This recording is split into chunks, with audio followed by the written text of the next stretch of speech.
प्रधानमंत्री भारत रत्न माननीय अटल बिहारी वाजपेयी की जयंती का आयोजन मां फुलवारी देवी धाम पूरे भगवान दास में सर्वश्री धीरेन्द्र प्रताप सिंह एवं सुनील कुमार सिंह सहित शिव फाउंडेशन की तरफ से और भारतीय जनता पार्टी प्रतापगढ़ जिला अध्यक्ष आशीष श्रीवास्तव द्वारा आयोजित संगोष्ठी की तरफ से मनाया गया, जिसके मुख्य अतिथि काशी प्रसाद तिवारी और ओम प्रकाश त्रिपाठी, भारतीय जनता पार्टी सहसंयोजक प्रबुद्ध व सदर विधायक राजेंद्र मौर्य रहे एवं भारी संख्या में लोग उपस्थित रहे। सबने अटल बिहारी वाजपेयी जी को शत शत नमन किया।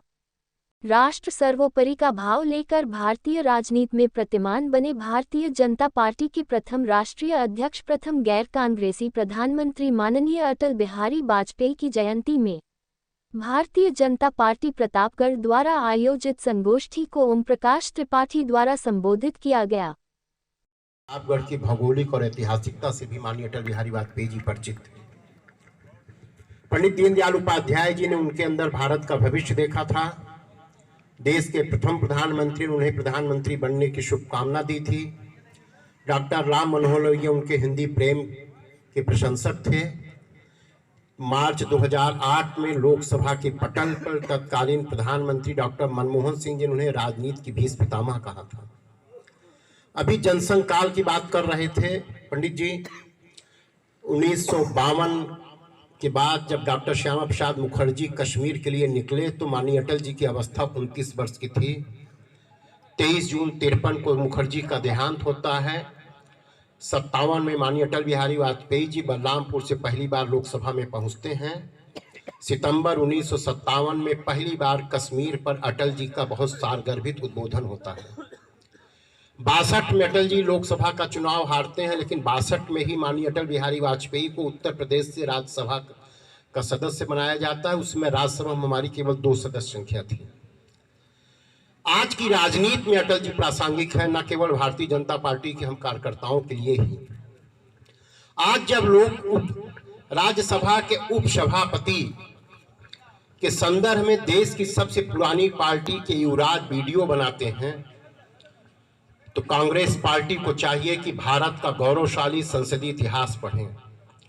1962 में माननीय अटल बिहारी वाजपेयी जब राज्यसभा में गए तो तत्कालीन उपसभापति भारत के उपराष्ट्रपति सर्वपल्ली डॉक्टर राधाकृष्णन जी ने उनको आमंत्रित किया राज्यसभा की प्रथम अग्रिम पंक्ति में बैठने के लिए। यह था अटल बिहारी वाजपेयी जी का विराट व्यक्तित्व, जिस आसन के लिए आज देश की सबसे पुरानी पार्टी का युवराज, कल की पैदा हुई तृणमूल कांग्रेस के सांसद, मेरी संविधान की कुर्सी पर बैठा संवैधानिक संस्था का प्रधान मेरे लिए परम आदरणीय होता है।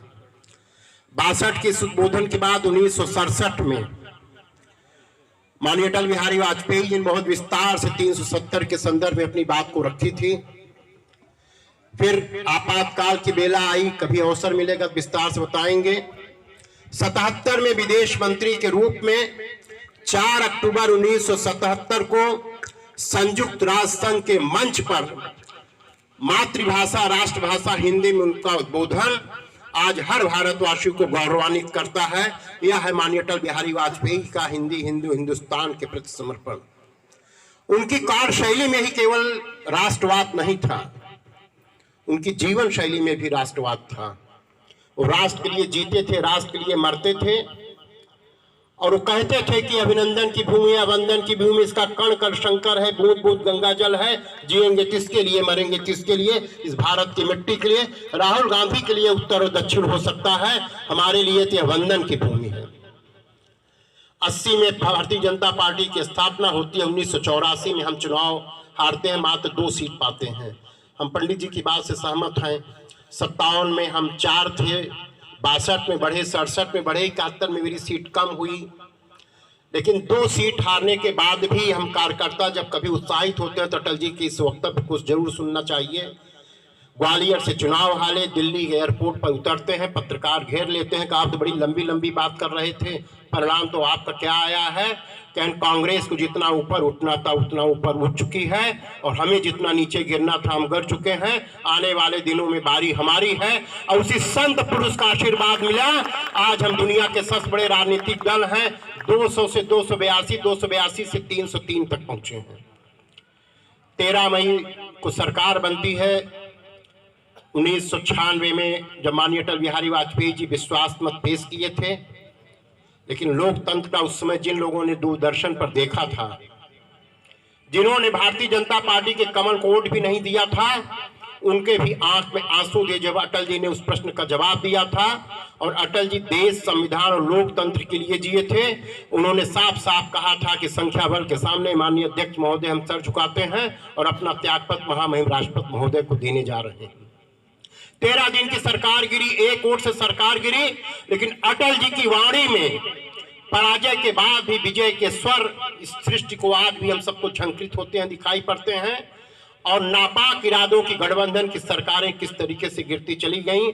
98 में जब परमाणु बम का विस्फोट करते हैं, 27 मई 1998 को परमाणु बम विस्फोट के संदर्भ में भारत के पार्लियामेंट में उनका उद्बोधन होता है। उस समय अमेरिका उपग्रह के माध्यम से पूरी दुनिया की गतिविधियों को देखता था, लेकिन धन्य है माननीय अटल बिहारी वाजपेयी जी, जो 23 दलों की सरकार के भारत के प्रधानमंत्री ने ऐसा परमाणु बम का विस्फोट किया कि दुनिया के शक्तिशाली राष्ट्र अमेरिका को भी नहीं पता चल पाया कि भारत परमाणु बम का विस्फोट करने जा रहा है। 2004 तक हमारी सरकार चली। 2004 के बाद अगर पूरे अटल जी के राजनीतिक जीवन को देखें तो भारतीय जनता पार्टी के प्रथम राष्ट्रीय अध्यक्ष, 10 बार के लोकसभा के सदस्य, 2 बार राज्यसभा के सदस्य और 14 भारत के प्रधानमंत्रियों के साथ उन्होंने अपनी संसदीय यात्रा पूरी की थी। लेकिन पूरी 14 प्रधानमंत्रियों की संसदीय यात्रा में अपने वाणी से, अपने व्यवहार से, अपने संस्कार से उन्होंने सदन में एक ऐसा मापदंड रखा जो हमें आने वाली पीढ़ियों के लिए मापदंड के समान रहेगा। इंदिरा जी ने 71 में पेट्रोल के दाम बढ़ाए और इक्का गाड़ी से सदन में गई। माननीय अटल जी बैलगाड़ी से गए। सांसदों ने कहा कि अटल जी ने नहले पर दहला मारा है। अटल जी ने कहा कि मैंने नहले पर दहला नहीं मारा है, बेगम पर बादशाह का पत्ता चला है। अब पूरे सांसद सदस्य खुश पड़े। क्या बात है, वाह वाह माननीय वाह वाह वाह वाह वाह। अटल बिहारी वाजपेयी जी एक बार सदन में बोलने के लिए खड़े हुए। चंद्रशेखर जी ने कहा कि गुरुदेव पहले हमें बोलने दीजिए। अटल जी ने कहा कि कैसा शिष्य कि गुरु खड़ा है बोलने के लिए, बोलना चाहता है। चंद्रशेखर जी बैठ गए। यह गरिमापूर्ण उपस्थिति उनकी थी। अगर जिनेवा प्रतिनिधिमंडल में विपक्ष के नेता के तौर पे जब वो जिनेवा गए थे, पूरी दुनिया के राजनयिक जब देखे, सलमान खुर्शीद जी कांग्रेस की सरकार, पीवी नरसिम्हा राव जी देश के प्रधानमंत्री थे, सलमान खुर्शीद जी विदेश राज्य मंत्री थी, राव साहब ने अटल जी को भेजा था।